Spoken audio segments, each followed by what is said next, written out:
Hello friends, வேதத்தில் இருக்கிற புரியாத வார்த்தைகளை குறித்து நாம் தியானித்து கொண்டு வருகிறோம். இந்த நாளிலே கூட வேதத்தில் இருக்கிற மிக முக்கியமான ஒரு வார்த்தை ஆக்கினை என்கிற வார்த்தையை குறித்து நாம் இன்றைக்கு தெரிந்து கொள்ள போகிறோம். ஆக்கினை என்கிற இந்த வார்த்தைக்கு இரண்டு அர்த்தங்கள் உண்டு. முதலாவது கண்டம்னேஷன் அல்லது ப்ரொனவுன்ஸ்ட் கில்ட்டி, அதாவது தமிழில் சொல்ல போனால் குற்றவாளி என்று தீர்த்தல் முதலாவது அர்த்தம். இரண்டாவது பனிஷ்மெண்ட், அதாவது தண்டனை என்று பொருள்படும். இப்படி இரண்டு வேறு அர்த்தங்கள் உள்ளதுதான் ஆக்கினை என்கிற வார்த்தை.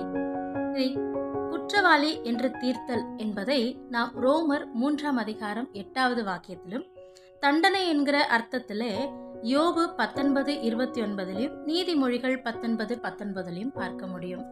இப்படி வெவ்வேறு அர்த்தமுள்ள இந்த வார்த்தையா இருந்தாலும் முக்கியமானதாக அது தண்டனையை குறிக்கிற வார்த்தையாக இருக்கிறது. ஆக்கினை தீர்ப்பு என்று சொன்னால் தண்டனை தீர்ப்புக்கு உட்படுத்துகிறது என்று அர்த்தம்.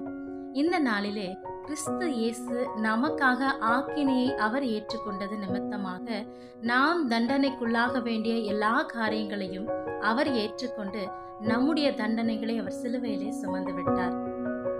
காலகாலமாக பாவத்து நிமித்தமாய் பிசாசானவன் ஜனங்களை குற்றப்படுத்தி காயப்படுத்தி வைத்திருந்த சகல காரியங்களுக்கும் இவர்கள் தண்டனைக்குரியவர்கள் என்று சொல்லி மனித இனத்தை பார்த்து, மனித குலத்தை பார்த்து பிசாசு வைத்திருந்த அத்தனை ஆக்கினை தீர்ப்புகளுக்கும் இயேசு ஒரு முடிவை சிலுவையிலே உண்டாக்கினார்.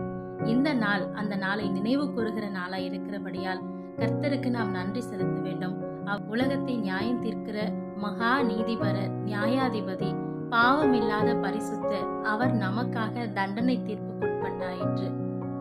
அவருடைய மரணத்தை நினைவு கூறுகிற நாம் இந்த நாளிலே நம்முடைய ஆக்கினை தீர்ப்பை ஏற்றுக்கொண்ட இயேசுவுக்கு நன்றி செலுத்துவோம்.